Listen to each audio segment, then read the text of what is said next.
Welcome to season 2 of the Happy Sensory Corner podcast. At Mendability, we want to help everyone, especially when they are vulnerable, to feel happier, more comfortable in their own skin, more confident, so that they can be their true selves. And we can all journey together through life more happily. Our contribution is to work on brain health.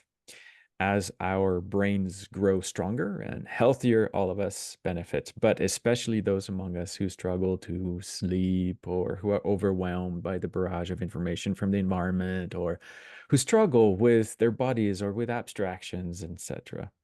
We developed gentle, family-centered programs of whole brain games that boost brain development and activate the brain self-healing mechanisms. It's called sensory enrichment, and it's based on the neuroscience field of environmental enrichment. And so we're experts in boosting brain development, but there's so much more that parents have to navigate. We're not experts in what you eat, physical activity, advocacy, education, job training, recreation, travel, caregiver support, mindfulness. And so today I'm really happy to present to you Amanda and Lita Trisdale. Amanda, what a journey you've had. I'm still amazed at how you've transitioned from being, a protective mom, doing whatever it takes for your daughter, to becoming the CEO of a nonprofit dance studio. And your story about Lita, such a talented dancer who defied the odds and found herself mentored by some of the biggest names in Hollywood and New York, is nothing short of inspiring. And not just that, he didn't stop there. He created a space for other dancers on the spectrum to find their rhythm, quirks, and all. And so I'm excited to dive into your experiences, the challenges you faced, and the amazing work you've done with your studio. Thank you, Amanda and Lita, for being on the podcast. Thank you for having us on the podcast.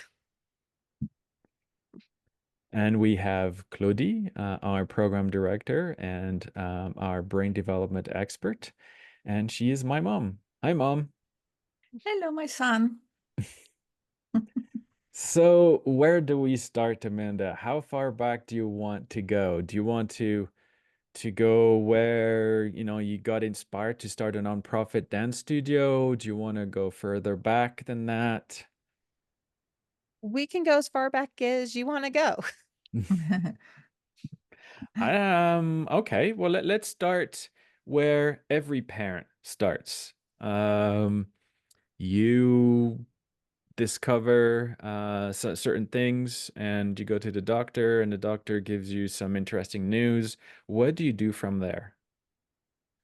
I think it was a little bit easier for me because I had been diagnosed with Asperger's. So when I was sitting in the developmental pediatrician's office and he's like, "We think she has autism," I'm like, "Okay." I've got the t-shirt. Yeah.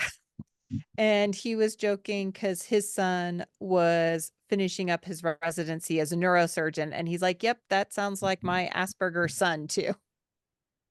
Where it's like, I've been here, done this, bought the t-shirt. I knew I also had worked in advocacy beforehand, so I knew what red tape was waiting for us. I knew where we needed to cut it. I knew how to play the military system because my husband's military, and I knew exactly who to talk to get all the authorizations in place, which was helpful for us. And it was more knowing that we had a long road ahead of us because I knew how many people were going to judge all of her quirks, all of her stimming, and say that that was problematic when I'm like, this is just who she is. Let's just roll with this. Love it.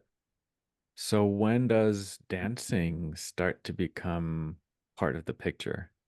She was 6 and we had her in physical therapy because she has, along with all the autism, the severe dyslexia, the ADHD, the autoprocessory, she popped her hip out of joint when she was 11 months old, and they decided to see if it just would grow back in joint. Fun fact, it didn't.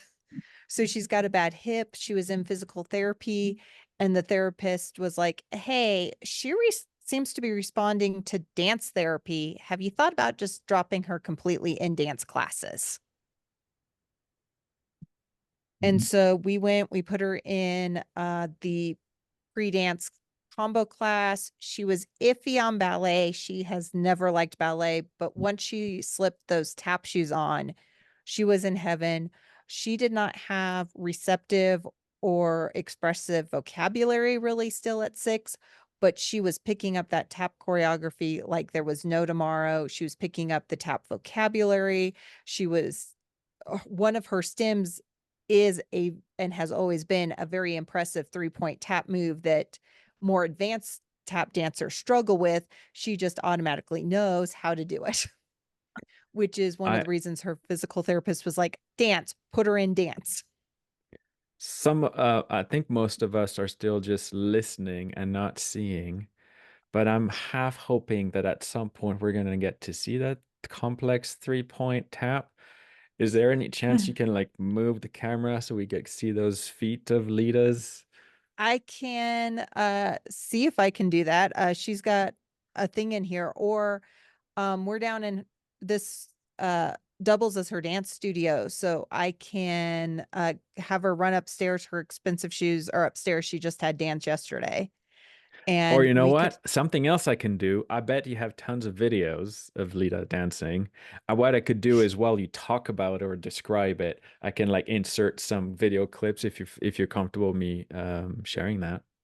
That's perfectly fine. I definitely have a few, especially since she's our best way to get people in the dance studio right now. When parents are seeing her dance online, they're like, oh, maybe my kid can do it. All right. Yeah. Because we are having to fight a few parents to get them in the door because they're like, well, my kid's autistic. They might disrupt your autistic class. Oh, Interesting. It makes me want to jump straight into further down the line with the questions. I wanted to learn more about the journey.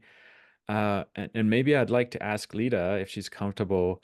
What did it feel like to tap dance for the first time? Was it like I'm home? Was it like this feels amazing? I never knew this could be so amazing. Was it I don't know what's going on. My body is just doing something and I don't understand. What was it like? I didn't get to the end of it and did not realize how when the time flew. My son, actually, my daughter is a national level figure skater, and she says that all the time. It's 2, 3 hours for figure skating, practicing the choreography and just doing all the jumps, and the 3 hours feel like 2 minutes. Is it the same? I just get into class, and then I'm suddenly out the door, and then I forget everything. Yeah, that's pretty much the same. That time just flies by when you're in dance class. Yep, yeah, she just said it. She puts the shoes on and then everything goes away. Yeah. That's cool. So back to you, Amanda. When you saw Lita thrive or just be so happy, right? This state of flow. I mean, I know as a parent, my biggest dream is to have all of my children get to a place in their life where they can find a way to get in flow as often as possible and ideally get paid for it. And so I suspect that you saw something, you saw Lita was it the happiest you'd ever been? It was definitely the happiest she'd ever been. She, like I said, she started doing tap dancing in the middle of, we do a lot of crafting around the house, and we'd be in the glass section of Michael's and she's sitting there tap dancing and I'm sitting there going, not in the glass section, honey. But What is funny you say that. I want to ask you a question. Did anything ever happen? Did she ever knock anything over? She has not with tap. How she popped her hip out of joint, which was where the physical therapist was like, dance. Have you thought about dance? Is at 11 months old, she was trying to do the same moves as ballet guy from Phantom of the Opera. Oh, you let me watch it. It's your fault. Um, and it was Good the, job. Prince Albert Hall 25th edition. It wasn't the American movie release. And yeah, it turns out she's extremely happy. You see it on stage. Even her choreographers have said she will be sitting in the corner, just kind of overwhelmed, and she gets on stage and you can just see how happy she is. And it just radiates, and the audience gets very excited about it. Which is cool to see as a parent, seeing other people react to your child that way. Mm-hmm. Um, did dancing or tap dancing, impact Lita's development emotionally, socially, physically? It definitely impacted her speech. And I have a few therapists who disagree with me, but I disagree with them. Um, her speech when she was 6, when we put her in, she was barely starting to understand like what mom meant or what stop meant. She was very non-verbal at the time. Her understanding of the English language, her understanding of how to communicate, her understanding of words actually have meaning grew with her tap dancing. The more she was spending time rehearsing and practicing, the better her speaking became. Claudine, this is where our Uh-huh. brain guru can come in, I think. Is there an explanation? Yeah, of course. Dancing, in fact, is started to become a tool for parents because of the good it does. And one of them would be the sound, the music, but also the sound that she makes helps the brain release those two wonderful messengers called serotonin and dopamine. And dopamine is control of movement. She already was amazing with the control of movement. So she could move on and develop parts of her brain that are going to develop the speech. Speech is the most complicated activity in the human, and it takes almost all the activity that correspond to dancing. We have mental images, one of the most important. You need to see in your mind before you talk. And so she had to see in her mind her body and her feet so that she could do the movement. So she developed mental image. She developed the motor activity, the control of the brain over her motor, the fine motor, the gross motor, balance. That's also part of speech. So between the sound, following the sound, so auditory processing, we, with Mandability, I have every family listen to orchestral music or to instruments in general because it helps being selective in sounds. And when you are having this tool, now you can understand what other people are saying. So there is almost nothing in dance that is not going to be helpful for speech. So you are the example that it's not going to a place and have someone make you repeat words. It's such a balanced and wholesome condition that you need to develop in order to be able to communicate. And it happened. So yeah, everything that you've done makes sense that she would speak for sure. I'm thinking also about motivation.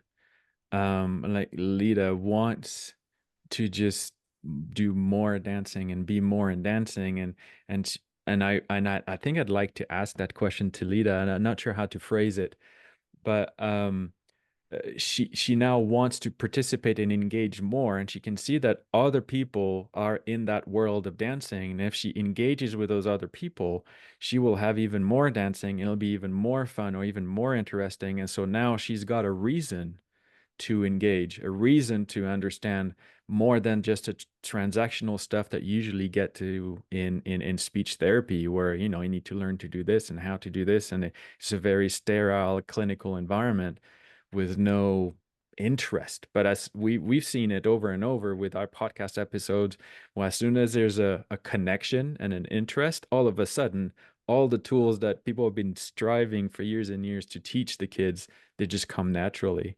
And so, Lita, my question to you is, um, help me out, Claudie. What's a good question to ask? I want to know what it felt like to want to speak. Maybe that's a question for you. Speaking this whole entire time. I don't know. Barely I made up competitions in my brain. Mm-hmm. And But because of what you said, Kim, there is also something that makes sense, which is your awareness of yourself. And when I work with families where the child doesn't have any ability to interact with people, I tell them, well, first, that child has to know he's there. And when he knows he's there, then he can see other people. So for Lita, it was, she is giving something. Do you feel, Lita, that you are giving something when you are dancing? Uh-huh. Great. That goes with what I was saying. That's so perfect. And so now that we understand why dancing is so good for kids who, why aren't we teaching dancing to everybody as a therapy? Why don't we call it dance therapy? And then I guess it's maybe because some kids don't like dancing. Lita love dancing. Maybe some kids won't. We were talking the other day to a kid who loves skiing, right? I mean, the odds of the parents discovering that skiing was the one thing that was going to unlock everything are pretty slim. And so we, at the end, during the episode, I think I remember encouraging everybody, keep looking for what is going to make that child connect with the world, and all of a sudden everything is going to fall into place. And I'm wondering if stimming is a clue. I I kind wonder of wonder if, too. so some kids stim by spinning stuff. So what would that tell us about where their interest lies? Actually, I'm asking you, Amanda, as a person with Asperger's, what is your stim? I'm always messing with my fingers and fiddling with stuff. And I know a few of my college professors got really annoyed because I would listen better and be able to repeat what they were saying in lectures better if they would let me cross stitch during the lecture. And I could do these amazing integral cross stitches in the middle of learning complex physics, which I think Excellent. annoyed the heck out of my professors And because they're like, and is it true? Is it the case? And tell me, if they say no, you cannot cross stitch, can you then learn the complex physics? my grades would fall by an entire letter when they wouldn't Wow. let me cross stitch in the lecture. Wonder what my stim is. I never really thought I of myself as having a stim. Maybe I should ask my mother, who observed me, if I had a stim. You know what my stim is? Well, I think that being in like computer science design, you need to be there. And there is a relationship between you and the device that I cannot see with other people. You are creating through it. And so I always doodled in class. I was always drawing stuff, but it was always drawing something that other people could use. I was always drawing machines or cars or Yeah, bikes but you or had a passion for cars. creating. And so I wonder if my doodling is my stimming, because yeah, I like making stuff that other people can use. I have to Mm-hmm. think about that. Interesting question to explore for sure. Oh, So definitely. I was telling my sister the other day because she's like, I don't have a stem. And I'm like, honey, you have to knit. Like, she does these complex designs for power substations around the US. And if she's not knitting, she can't design the power stations. So misses I with like the it. glasses a so lot. there, Like, parents, if you're listening. Oh, sorry, Lita. What did she say? she messes with her glasses a lot. She does. My Does sister she messes break with her them, or she glasses. just like opens them, or what does she do? She almost always takes them off. Almost. And she doesn't know she's doing it, which is really funny. 'Cause she's like, I didn't do that. Uh-huh. Isn't it the definition of a stim that is kind of your brain doing it on autopilot? It is. And that's the problem with her 3-point tap move when she stims it, is she's had teachers come up and go, I'm going to fix it, her stimming. And I'm like, it's Uh-uh. Oh, non-conscious. because her tap is not proper, or they're saying she should stop the It's stimming altogether. it's ever so slightly off depending on how stressed she is. And they're like, well, let me fix it. Let me get that more on beat with the music or what with how I'm talking. And it's like that's not, and they're like, I know you said a stim is unconscious, but I can just fix her unconscious stimming. Oh, yeah. And Good luck. have they tried? And did it work? It has not worked, and it usually gets her Uh-huh. in trouble because she's not fixing what she's doing subconsciously. Okay, in my defense, I'm not gonna fix something if you talk to me like I'm a 4-year-old child. No offense to any 4-year-old children. Uh-huh. How old are you, Lita? 4.5? 13. Just kidding. Uh, um, I want to talk a little bit more about this idea that stimming is a clue. We've looked at Lita's example. We've looked at your example, Amanda. We've tried to find an example for him. We talked about your sister's example. Have you, in your world of advocacy, have you seen other kids stim and you thought this kid's got to dance? Well, one I will point out that's become he's starting to get a lot more attention is there's a kid in California who is always drumming his fingers on the table, the desk, wherever he was, and he is now writing full-fledged symphonies. His parents put him in front of a piano. He is nonverbal, but he is now in the last 12 months premiered 2 separate symphonies.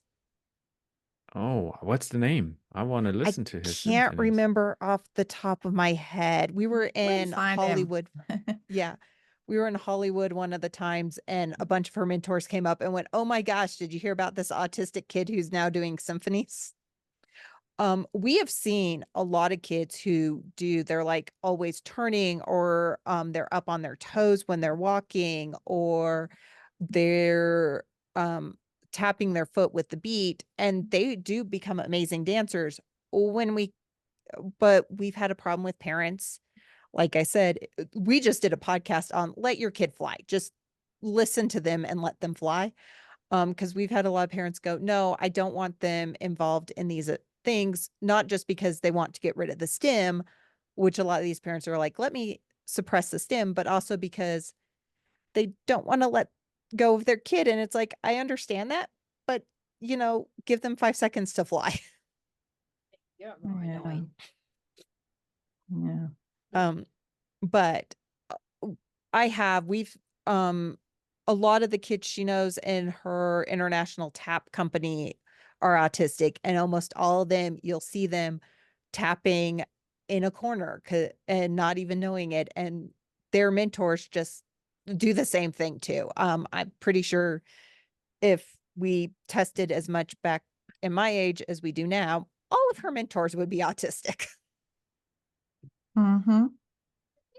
Why No, do you think this is a loaded question, and I don't know where will go, but do you think you have to be somewhat autistic to be exceptional? It is a loaded question, and I'm gonna say yes. I know a lot of the big names in physics are all autistic. We're here in Colorado. Temple Graydon up at Colorado State University is textbook autistic.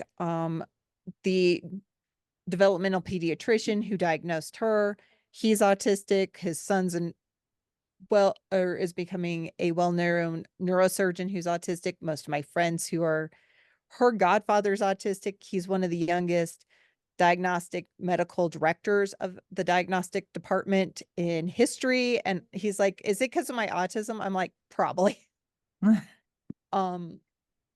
Where do and most you,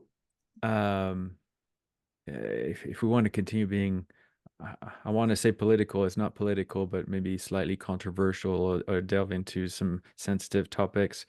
I have a question that's it's been on my mind for a while, and I'd like to ask you,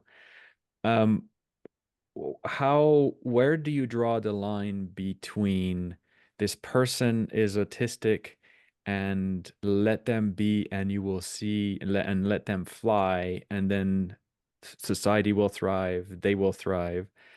Where do you draw the line between that and the child is actually extremely miserable, extremely uncomfortable, and their suffering and their pain is limiting their ability to process a whole lot of stuff? On paper, their brain is just as powerful as any other brain, but they can't process, they can't speak, they and so it feels to me like there's a population that needs our help. And then there's a whole bunch of people saying, no, no, no, don't help our kids. They don't need to be fixed. But there must be a line. I think there is a line. Like, we put her in some severe occupational and speech therapy. She was going at one point in time 5 days a week to therapy because you need some help. I mean, even neurotypical people, if you didn't need help, schools wouldn't exist to teach you how to do things. And I think you need to look at the therapies not as fixing, but as giving you the skills that you just don't have yet. Especially when it comes to speech or motor skills. I think where you do need to draw the line is, as long as the stimming's not hurting anyone, and most of the time it's not, or the looking people in the eyes. I still have trouble with it at 43. It's never hindered my career to not look someone in the eye. Just, there needs to be some give and take on what we consider something we have to fix and what is something that is helpful to give the child their best chance in life. If that makes any sense at all. That made perfect sense. Thank you so much for explaining and helping clarify where the line is. I am done being controversial, although I'm dying to ask a follow-up question. We'll see how this goes. I want to ask about ABA. But Okay, let's are we talk asking about me as someone something with a PhD, or are we asking me as a parent? Parent. What's ABA? You were in it for 6 weeks, and when the young ABA therapist who'd been out of school for about 2 months tried to explain to me what a paper looks like, and I'm like, I have a PhD in physics. I think I may have seen one of the two of those. No, that was a different one. Okay. So, what's your message? Now you've got this nonprofit, this dance studio. What are you doing? What is your mission? Our mission is to bring dance to the autistic community, not as the adaptive dance it's been, where, like, Lita is good enough in dance, she can't take the autistic classes. So they toss her into very large neurotypical classes, and then they go, oh, but you're the autistic kid, go sit in the corner so I don't have to deal with you while I deal with the neurotypical kids who could go somewhere. And this has not just been at one studio. This has been at multiple studios across the country. Her dad's military. We've had her in so many. We've talked to other parents of good autistic dancers who are like, my kid, neurodiverse kid, is being tossed into classes of 15, 20, 25 kids and being expected to learn, which I'm not sure that works for the neurotypical kids. It definitely does not work for a neurodiverse kid. But on the other hand, dance should be fun. And these adaptive classes, these autistic classes are being designed primarily, they're not fun. They're being designed primarily by neurotypical people who have a good heart, but they don't understand autism. I know a couple of the studios here in town have decided autism and Parkinson's disease are the same thing. Okay. And so they have the Parkinson's adults in with autistic kids, and they're trying to teach them the autistic kids based off the best ideas for Parkinson's disease. It doesn't work. Another studio, it's autism and Down syndrome, they've decided are the same thing. We are utilizing, we've got some therapists we are talking to. We have at least one therapist on our staff.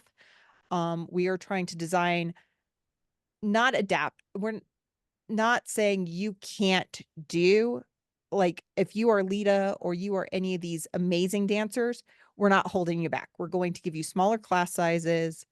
We're capping the class sizes at 5 kids. Because I need more kids to get through these classes. But we're also, like for our lower level, for level 3 autism and for preschoolers, we're capping the class sizes at 3 students per class. You're clapping the casses? Capping. I said clapping. It's going to be one of those days. We're only going to have 3 students in the class, because if you get more than 3 students in the class, these kids are easily getting lost.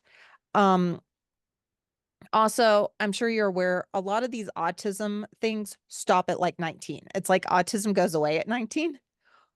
Our classes are going to 99. If I wind up having someone who's 100, we'll have a discussion on you coming into the studio. But we've had a lot of parents of adult dancers reach out and go, "Are you kidding me? There's classes now for my adult child." We're also doing, I have spent way too much time writing IEPs as an advocate. We decided it probably should work in the dance studio. So we're doing dance IEPs where we are bringing the parents in and we're saying, if you want to bring your therapist in, whoever you want at the table, we need to actually come up with ideas for you. And some of these parents are like, well, what is it going to be? And I'm like, if your child's 3,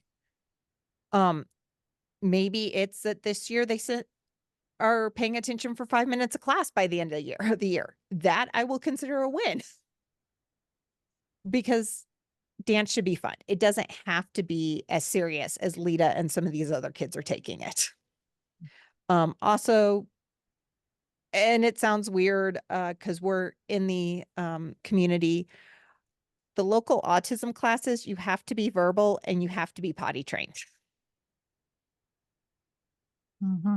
We're going, fine, you don't have to be potty trained. Autism and potty training at 3 don't go hand in hand. Verbal and 3 and autism. I mean, if you were completely verbal, you probably wouldn't be diagnosed as autistic at 3. Would you welcome neurotypical children in your autism dancing studio? Right now, we're not, because there are 43 other dance studios here in our city alone that work with neurotypical kids. And you're saying, hey, And there's room for you over there. Don't take an autistic's place? well, because when we are a 501c3, so we had to tell the IRS what we were doing. We looked at the other 3 supposed autistic dance studios in the country. They all have less than 18% of autistic dancers. And so we were like, we've got to make sure this is specifically for the neurodiverse community. We are, however, working very closely with other studios in town, and they're kind of sending us their siblings of kids from their studios going, hey, this kid's autistic. I can't handle them. Can they come over to your studio? I think there's a lot to be said for having a safe space where, and I think in the future, if there's a child that their siblings are over here, we will probably do that. reassess at that point in time. But right now our class sizes are so small and so limited because we don't have our own space yet. I think we're having to focus specifically on the autism community. We're also in a military town, and our rates are a lot higher because of that. The general population is 1 in 36. Military is 3 out of every 5 kids has autism.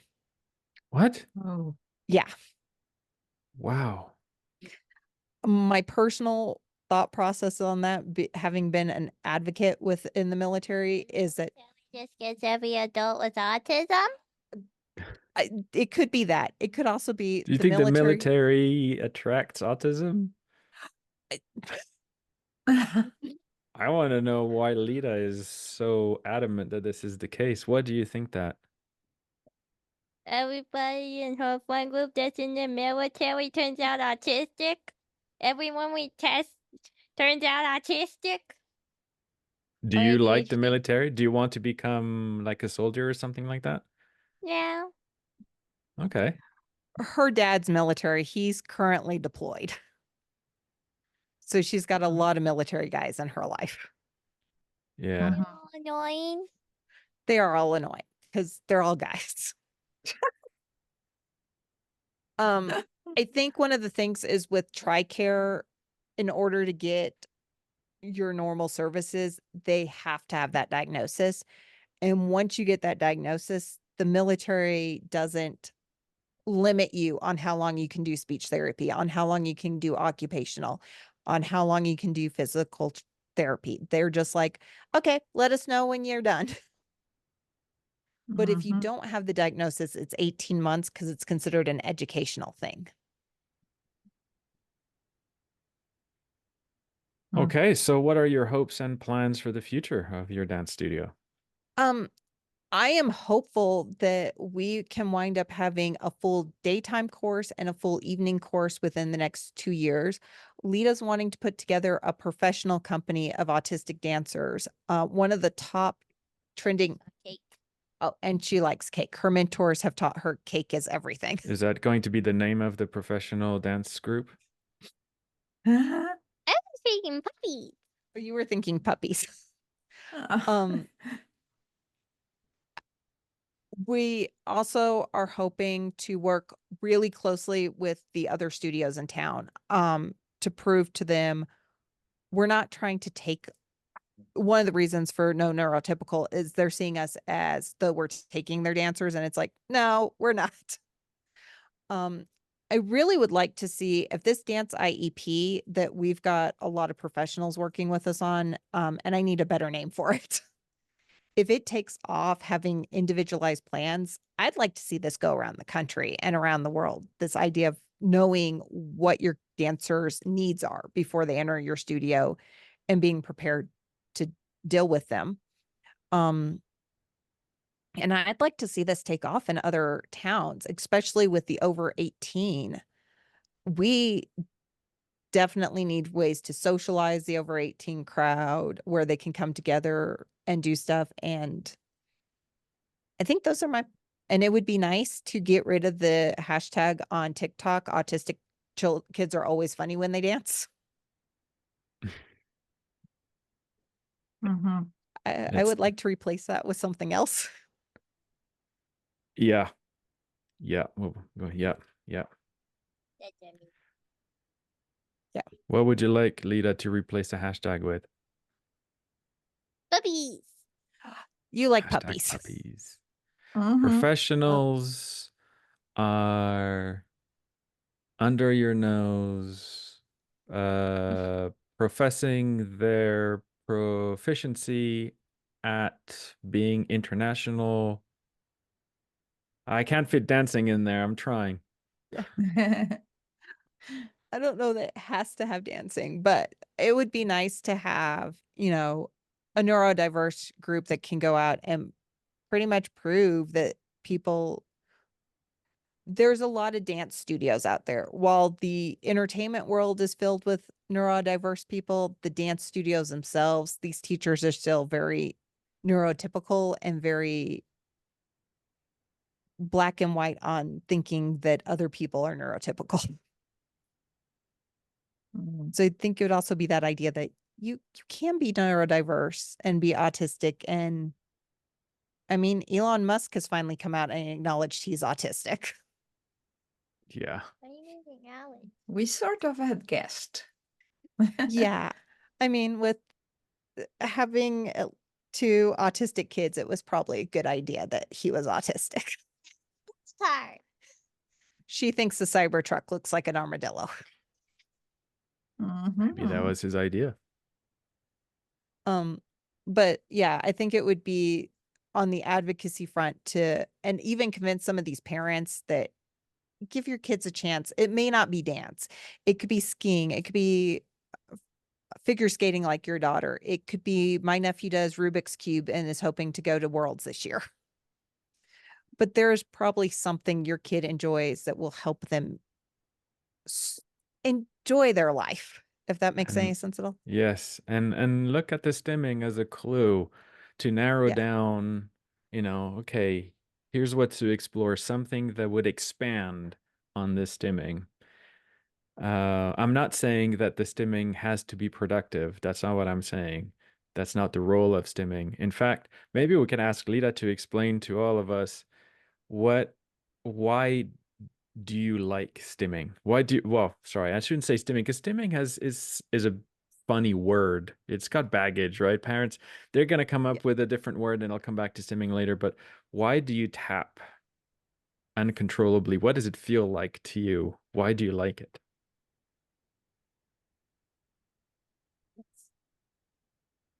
It just happens. Thanks.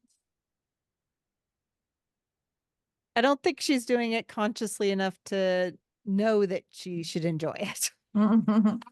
I've heard people say, and I don't know if it's the case for you, Lita, that when they do it, it gives them, it drowns out the rest of the world. Is this what it feels like for you? I don't know if I do stuff that people see that I never realize I do. Never realized I do. No. I'm not a psychologist, so I don't know. Hannah, if you're like, I'm going to be my authentic autistic self and even nibble on my finger today. I have no, like you said, does it hurt anybody? No. There you go. I think definitely, and stimming, I don't think should be discouraged as long as it's not hurting anyone. Yeah, exactly. Even if it's not leading to what your child loves, it's probably helping them focus. Yeah. Or just feel a tiny little bit better than when they weren't stimming. And if we can give them that, because I know a lot of kids who that's their only source of comfort. Everything else feels like a barrage of discomfort all the time. So. And it's about what makes your kid happy, not what makes you feel like they fit into society. That sounds like a good way to end the episode. Thank you for having not just found a way to help Lita be happy, but help all these other kids who come to your studio happy. I wish you great success, and I think we should stay in touch and find out what the Puppies Dance Group is going to do. Definitely. Thank you for having us on today. That was wonderful. So nice. You're great, Lita. I just can't wait to see your videos. Goodbye, everybody. Until next time. Bye. Bye.